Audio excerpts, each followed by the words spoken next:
We're here today with Joe Taggart, who is a lifelong friend of Lou Graham, and Lou Graham doesn't need much of an introduction. The 1975 U.S. Open champion, 73, 75, and 77 Ryder Cup participant. There's only one other player that did that, which was Jack Nicklaus. And we're just happy to have you here today, Lou and Joe. Let's start. You're a lifelong Nashvilleian. You've been playing golf in this city for 80-something years. Tell us about how you got started with golf, where it started, and how you found the game to be so fun to play. Well, I learned to play golf with my older brother, Marty, and my dad out in East Nashville at Shelby Park. We started out there. I was like about 5 years of age or 4 years of age, and Marty's a year and a half, 2 years older than me, and we went down by the railroad track, which the bridge goes over across the river, and we pour out a bucket of balls, and my dad had never hit a ball. I hadn't, and Marty hadn't, and we didn't know how to grip a club. And we go about looking at pictures in the book and everything, and got a bench over there after a few years, after a few months, and we spread a book out on there where we'd sit and look at it and watch it, and they had a lot of different players.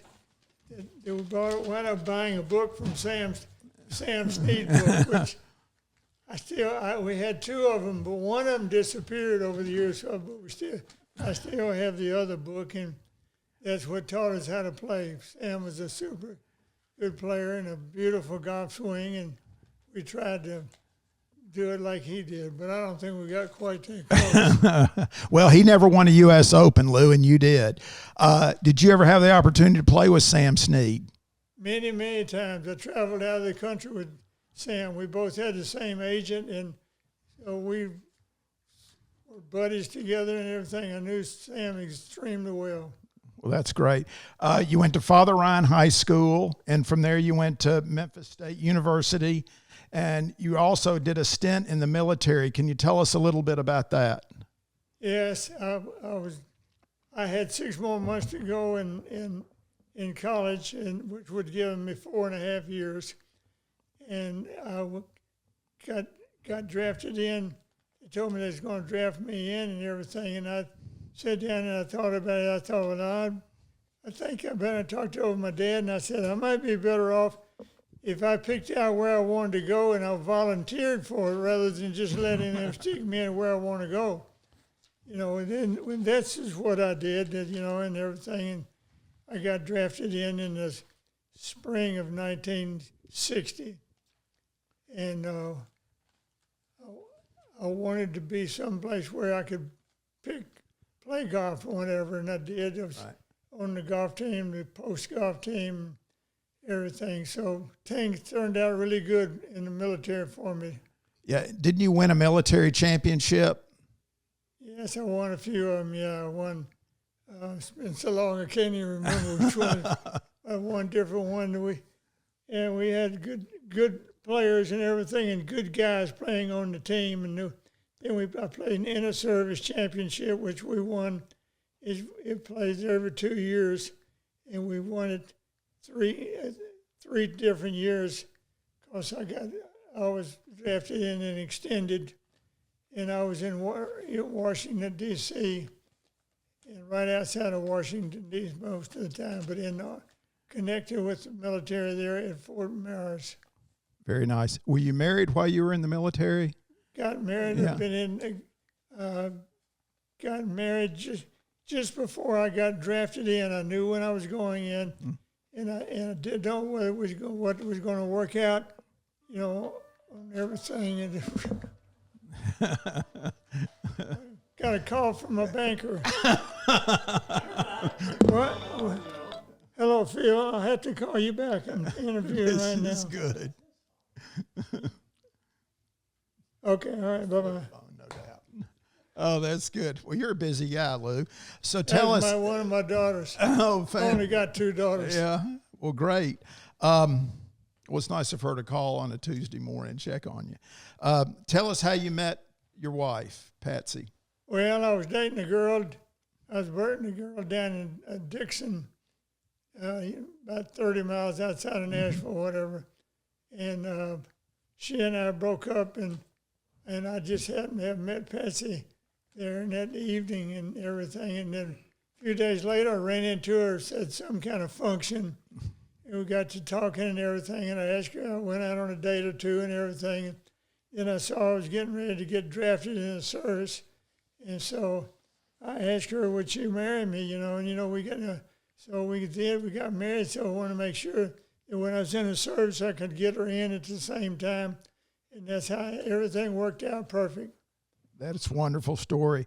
So you two go back to what time in, I guess it was at Richland Country Club that you two met one another? Yes, probably 1970. Okay. And you'd been on the tour. How long had you been on the tour at that point, Lou? I'd been on the tour. I was drafted. I was thinking Joe was there earlier than that, what my memory was and everything. Maybe it's Joe's memory. Then I got drafted in 1966 and went through basic training and different things. You guys might remember it better than I do when I got drafted or whatever. But I was very lucky the way things turned out altogether, that I met my wife and we got married and was prepared for me to be brought out of basic training and sent someplace else, which was over to South Carolina, and over there is the beginning of my career. That's great. So the tour in that era, no interstates. You're in a sedan or station wagon. Most of your belongings are in that vehicle, I suspect, and you're driving from week to week. Tell us what it was like in the very early years of the tour and how you got started.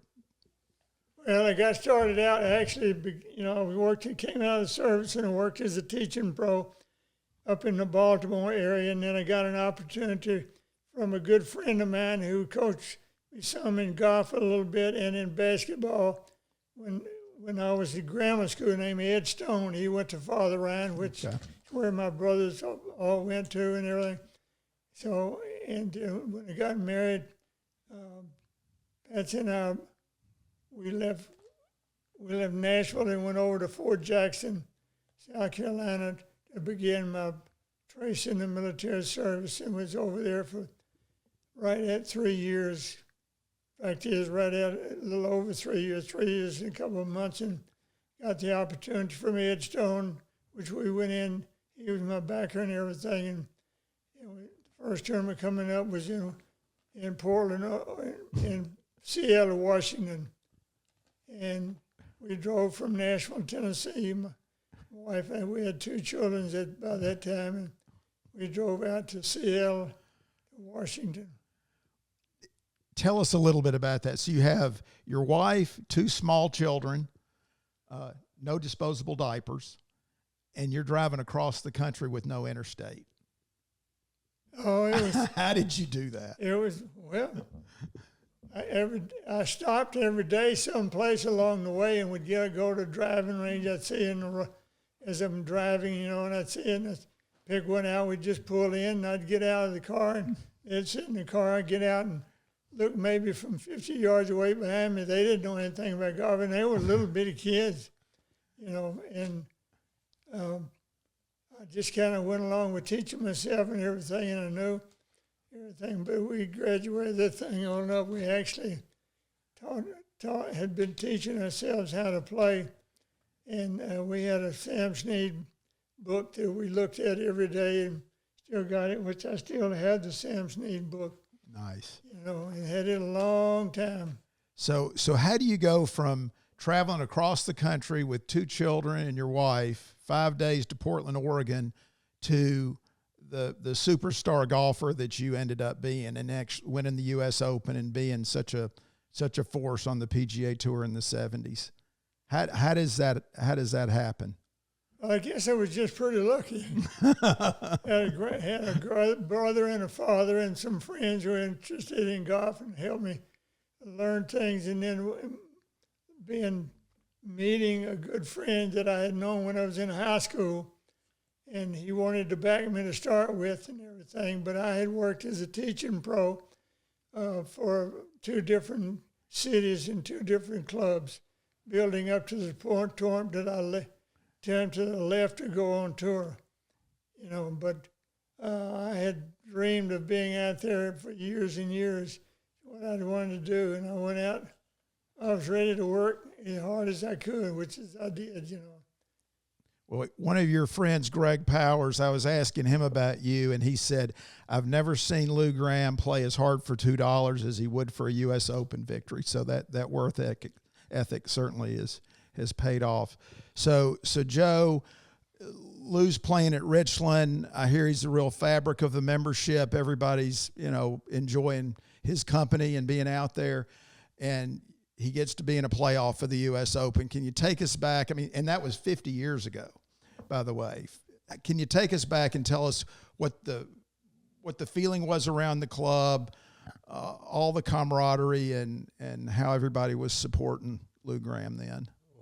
Well, Lou was extremely well liked. He's always been a fine gentleman, and as well as a good player. And the membership at Richland had given him an honorary membership, and he came out and played quite often when he was home. And he was a fierce competitor. For some reason, he just didn't like to lose. When I came home from a tournament or whatever, I would go to Richland. Like if I came home on Sunday night, I'd go over to Richland, and that'd be closed. But there was one guy that'd be in there working in the office and stuff. It was Joe. He and I, we got to be big buddies. Because when I would come in, I would go in the office, and we would sit in there and talk for 2 or 3 hours, lots of days, Went on a Monday after the tournament was over and talking about playing, whatever. And Joe's been a great teacher. He showed me a lot, taught me a lot. I have a lot of thanks for being with Joe. Oh, that's great. So the actual day in the U.S. Open, tell us about the playoff. You were 11 shots back after 2 days. Walk us through how you make up 11 shots in 2 days and end up winning the U.S. Open. Have to shoot a little bit better scores. It's pretty simple. At first, I can't remember the scores that I shot in the first rounds of the tournament or wherever, but I know I was trailing back. This wasn't my first U.S. Open. I didn't win my first U.S. Open. Right. When was your first U.S. Open? Well, my first U.S. Open that I played in was when I was up in Maryland. Okay. I qualified and missed the cut in the first go around, and then just I can't really recall the first tournament that I played in and played the entire 72 holes. But you get used to playing golf with different guys, and you just become a better player mentally and prepared. And everything. And I love playing golf, and I always wanted to. And my goal was always, and I was fortunate enough to meet the right people who helped me get into golf and wanted me to stay in golf. They didn't want me to just go in for one day.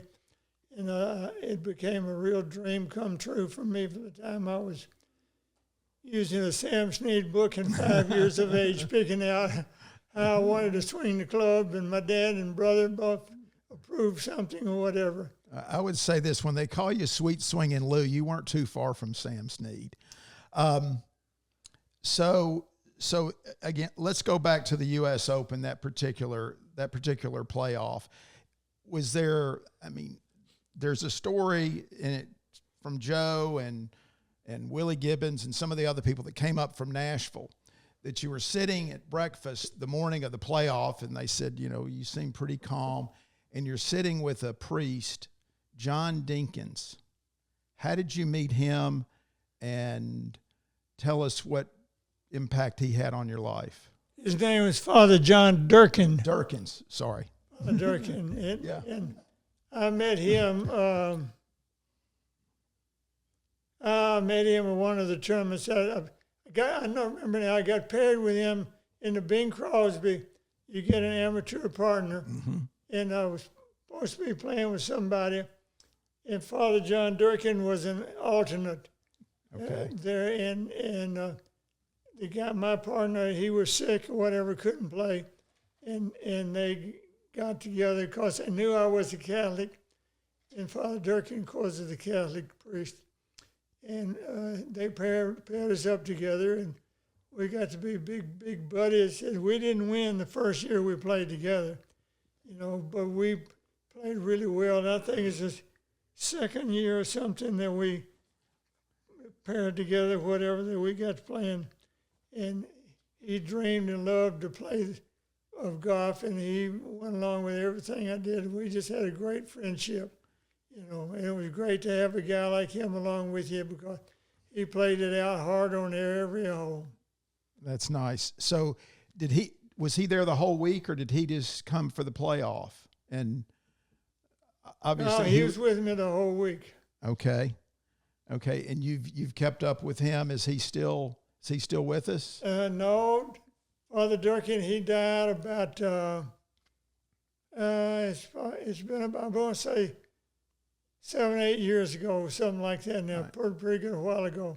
But I went down and I was staying at his house and playing in the tournament in San Antonio. When I won the tournament, I was staying at his house. Very nice. Well, I've heard from others that know you never miss a mass at St. Henry's. So, well, I tried to never miss a mass, that's for sure. Well, that's great. One little story. Your wife, certainly a major part of your life. She after you won the U.S. Open, and Dan Jenkins, the sports writer, is sitting at his typewriter, sort of banging out the story. And this is from Dan Jenkins, and he gets a tap on his shoulder, and he looks around, and it's your wife, Patsy. And she says, "Dan, write something really nice. He's a good man." So I thought that was a great story because Dan Jenkins can be a little sharp with the pen. Oh, I didn't realize that. Yeah. That's a joke. Well, tell us what Patsy, the place that she played in your golf career as well as your life. Well, she loved the PGA Tour and everything. She loved and met all of the wives. She became friends with all the wives, and Patsy was well looked on that. And she decided that she thought that the PGA wives should join together and help support the tour and amateurs and stuff like that. And that's why she went about it. And they got together and they voted her in as a beginning leader of the Tour Wives Association, and she set it all up and worked at it hard and brought all the players together. And the first one went really well, and so she just kind of put it all together, and they got 40, 50, 60 Tour Wives together. And they all worked very hard. She brought in Nancy Reagan. It was the vice president's wife at the time, and then she took over. Nancy, she gave her position to Nancy Reagan, and she went into kind of running it differently and everything, and just the whole thing kind of worked out really, really well. And a bunch of wives. She wound up having 65 to 70 or 80 tour wives who were members of everything, and they all worked together and made a great time out of the whole thing. And it was fun, and it was also great help for a lot of young people. That's wonderful.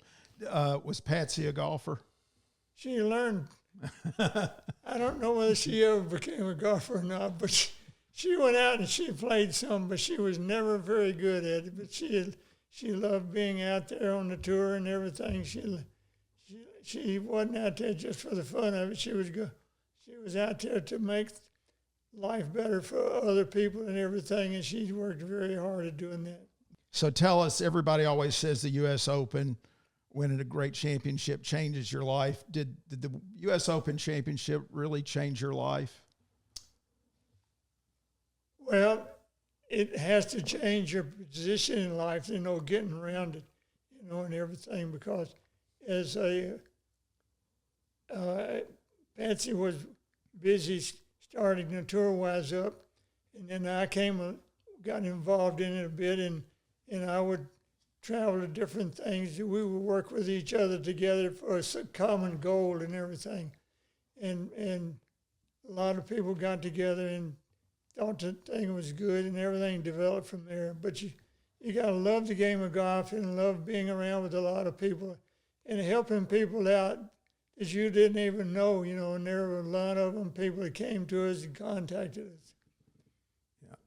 Joe, tell us, what do you remember most about Lou and his playing days, and what impact did he have on your life? Well, he was a good player and a gentleman, number one. And number two, you'd have thought every shot he ever hit was the last shot in the U.S. Open. He was what I call a grinder. He never just hit a shot. He always knew what he wanted to do with that shot and how he was going to play it, and so on and so forth. And he was a very, very consistent player, and he was just he was a very good player and a gentleman, and you could tell he loved the game of golf. And every time we played, I wanted to beat him so bad. And he was a very hard player to beat. One day we were playing, and we'd probably been playing a couple of years together, and I don't think I'd beat him yet. And we got around to we were playing at Richland, just a fun game on an afternoon when he was home. And we got around to the fifth tee, and I'm thinking, daggone, I've made two birdies. He's made two bogeys. I got a 4-shot lead on him today. I said, I think I can beat him today. And I got over that shot, and I addressed that ball, and I thought, wait a minute, back up, take your time, think about what you're doing, because he is a grinder, and he will find a way to win. And at the end of the day, I did beat him that day, but I think I beat him by a shot. and I made more birdies, but he made more than I did from there in. He just didn't quite make enough. But Lou was he was somebody you enjoyed playing with.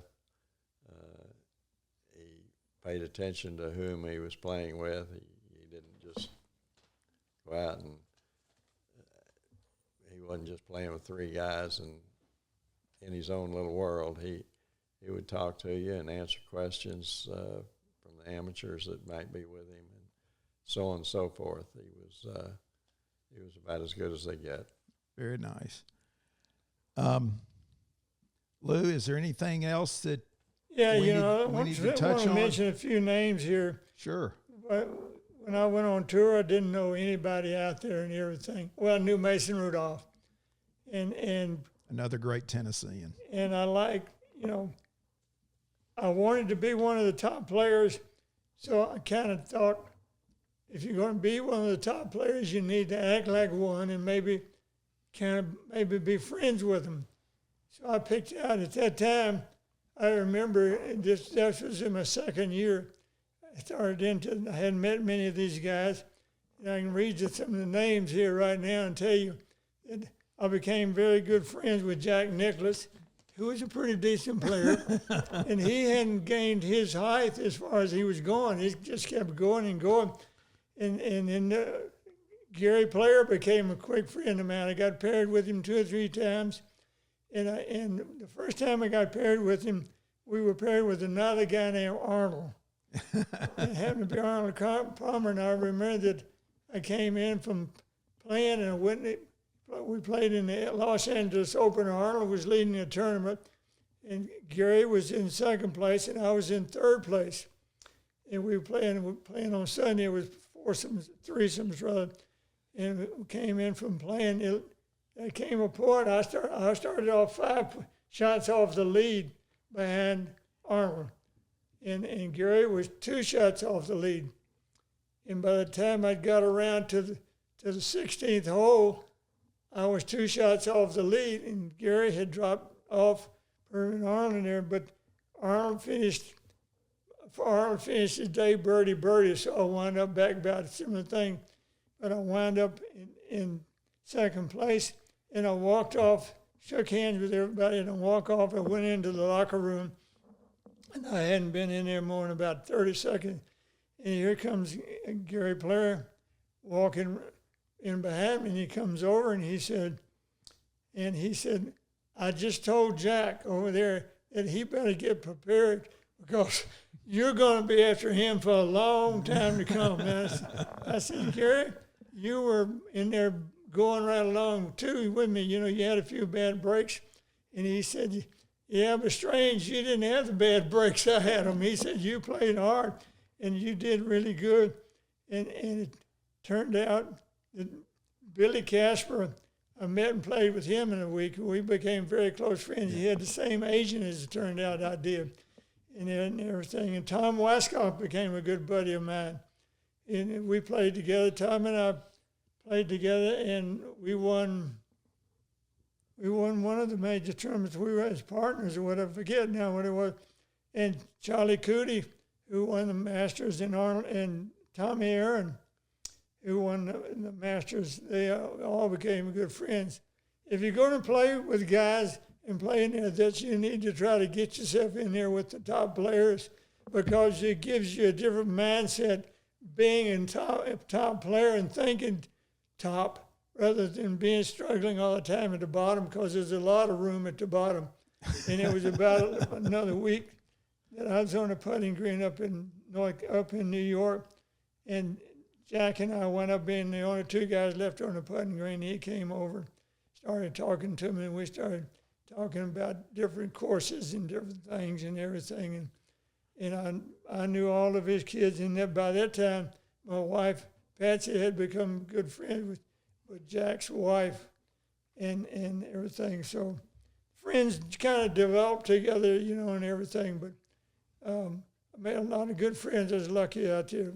Yeah, and most all of them, some of the very strong ones, but I'll have to give credit that Arnold Palmer, he didn't care whether you were a friend or not. He wanted to beat your brains in every time you got with you. Well, that's wonderful. Golf is certainly a game of a lifetime. And about 50 years ago, your phone rang the morning of the Ed Oakley golf tournament, and a little kid, 15, 16 years old, was on the other end of that, and he asked to caddy for you. And you didn't know this kid, and you said, yes, I need a caddy today. And that little kid was me. And you're a great gentleman. You're my golfing hero, and thanks for doing this. Well, you're very welcome, and thanks for being along and helping me. You know what it's like to carry a heavy load. No, I don't. That was pretty light load that day. Did you have any interaction with Yeah. Ted Rose? Have anyone? Did you ever meet Ted Rhodes or have any interaction with him? I played with him here and there, but I wouldn't say I'd had any interactions with him, you know. I got a question for you. Back in that 1964 Portland, Oregon tournament, it was your very first turf stop when you played there. You told me a story about you made the cut on Friday, and you were playing on Saturday, and you got told that there was another cut on Saturday. Do you recall that? And it really upset you because your next tournament was up in Seattle, and you told me that was pretty upsetting because the guys that got cut Friday had a real advantage. They got to go up there and practice you. Yeah, I remember. Yeah. Well, I didn't realize at that time it was changed the next year. So, because it happened to me twice in that same year, if you're not in the top so many players in the cut, you can be cut off. You can be cut off the next day if you don't have a round in, against the average score and everything for that day. And that day I got cut off, and here I sat. The other guys we were going from Portland, Oregon to Seattle, which is drive up there and everything. And so I go up there, and I thought when you made the first cut, you were in, but it wasn't. I was wrong. I didn't know enough about the tour at that point, and so I had to work my way and get out there, and went out on Sunday without having played the golf course. And So you told me you wrote a letter to the PGA. I did. I wrote a letter, and I took it and I gave it to one of the PGA. The PGA and the PGA Tour were kind of different things. PGA Tour all came together and became one, the Tour and the regular players, and changed it up a little bit. But when I went up there, I thought I would be in the tournament, and they said, no, you didn't make the cut. And I said, wait a minute. You mean you tell this 150 players over here got a head start on me? When I got up there, it was pouring down rain, didn't get anything. Got to walk around and see a few holes, and then I was getting in the next day's qualifying, and I got in, and made it through it. But I told him, and then I went in, and I complained. I said, this is wrong, And when I did that, a lot of players in my same position came over to me and said, man, you went in there and you told them that? I said, yeah, that's stupid. Why do you need to make two cuts? If you make it into this, you should be in the tournament. You shouldn't have a right to cut you out at this point in time, and you come over here, you're driving, most all the guys were driving, you're driving your wife and kids. You may have to go 500 miles the next day in order before you get in, you get to qualify and never seen the course. I said, you're not getting your best players in here. You need to do a better job of that. And so they came over to me a few weeks later and said, you're right, it's going to be changed. Nice going. Nice going. Speaking of careers, 623 tour events, 450 cuts made, so you were pretty good at making the cut. 10 runner-ups, 11 third-place finishes, 59 top fives, that's 9%, 9.5% of the tournaments you played, you finished in the top five, and 95 top tens, which is 15%. The career spanned from 1964 to 1984, 20 years. That's a heck of a career, Lou. Well, thanks for being a great role model, too. It was fun. There's a lot, I can say, playing the PGA was nothing but a good time and fun. A lot of guys got hurt by it. They got where they hated it because it just didn't make it, But fortunately, I was able to, I had my family back me, my kids back me, my wife back me, and all of us love the PGA Tour, and that means a lot, and that's how it all happens. Sure. You told me about Dave Marr having some impact on you with your putting. Do you recall that? I do recall it. That Dave, I got a lesson from Dave the first year, and coupled, he became a good friend. We were on a putting green together a lot, and he would come over and I helped him some, and he helped me. But he talked and I talked to him because he was one of the guys that would give the speech in order. He'd been there a long time, out there long years and years and everything. And he helped me get started into the tour by showing me, how to get friends with the right people on the tour and what to do, and when to get in there, when to complain about something, when to keep your mouth shut about something. And he was a super good guy, he really was. You told me something about how you hold the putter and how hard you might grip it. Yeah. Well, I'd always gripped the putter, and I still grip the putter hard today. I've always felt you needed a hard grip so that when you move your hands, the harder you grip, the less you're going to grip like this. You know what I mean? Your hands are going to go. So your tendency to move your arms, move your forearms, and that's the way you want to putt. You want to use that. You don't want to take them and try to make a putt like this. That's bad because you're going to be too quick sometimes. It's going away that way. As long as you get your hands in here and get your hands here and the thumbs here and your arms in here together like this. And now all I started thinking about years ago would be is I'm going to move my elbows and nothing else. And that's what I do, move my elbows. And it keeps you in rock and roll with what you're doing. Golf is a hard game no matter how old you are and how young you are. It takes a long time to remember it, and it takes a long time to forget the bad things. That's well put. That's well put. Well, look, thank you for your time, and look forward to seeing you out on the golf course again soon. Well, I look forward, and I'm sure I'd get strokes from you now. I'm your age. I might give them, but they'd be reluctantly to give a U.S. Open champion strokes. Thank you for everything.